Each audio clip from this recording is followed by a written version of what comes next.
Hello viewer, we will use the design here, pick up the radical,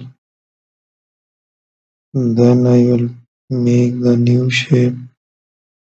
So I will pick up that horse shape on that one,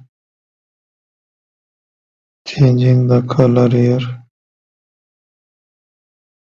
making the diamond into the center. So this time we will also have some different designs, generate the angle there,